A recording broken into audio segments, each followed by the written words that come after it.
السلام علیکم ورحمۃ اللہ وبرکاتہ۔ معزز سامعین، ہم سیریز سٹارٹ کا الحمدللہ کر چکے ہیں، ڈپریشن اور مشکلات کا حل۔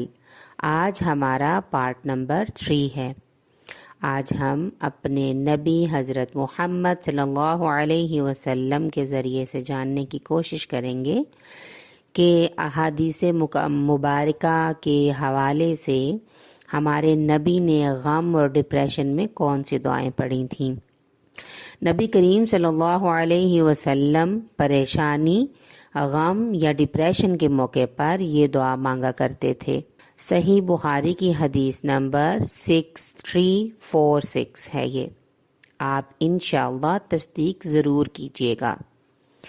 لا الہ الا اللہ العظیم الحلیم، لا الہ الا اللہ رب العرش العظیم، لا الہ الا اللہ رب السماوات ورب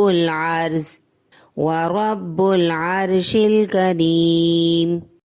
ترجمہ: اللہ کے سوا کوئی معبود نہیں، وہ انتہائی عظمت والا، بہت بردبار ہے۔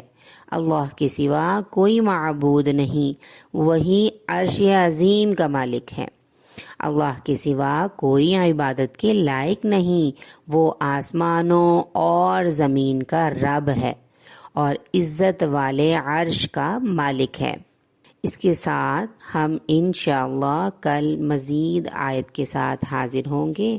آپ اس حدیث کو ضرور آپ نے تصدیق کرنا ہے اور اس کو یاد کرنا ہے تاکہ ہم اس کو روز معمول زندگی میں پڑھ سکیں اور مشکلات سے بچ سکیں۔